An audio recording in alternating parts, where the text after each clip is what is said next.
Habari ya wakati huu tena, mfuatiliaji na mwanafunzi wa darasa la kinanda.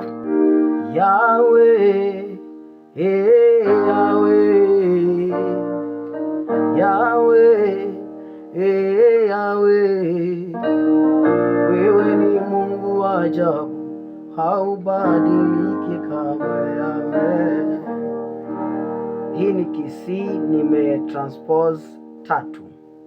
Wimbo wetu unaanza 1, unaenda 3, unaenda 4, unakuja 5.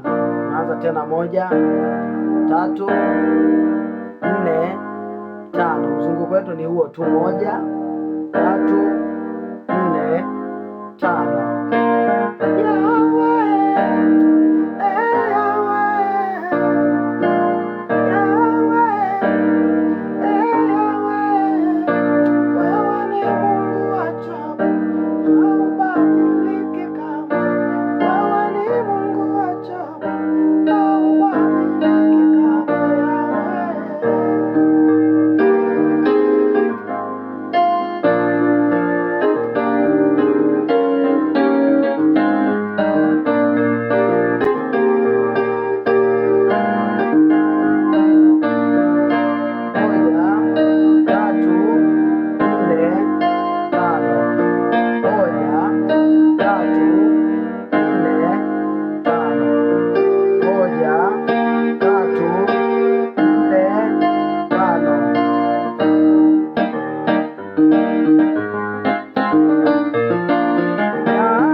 Haubadiliki kamwe, wewe ni Mungu wa ajabu.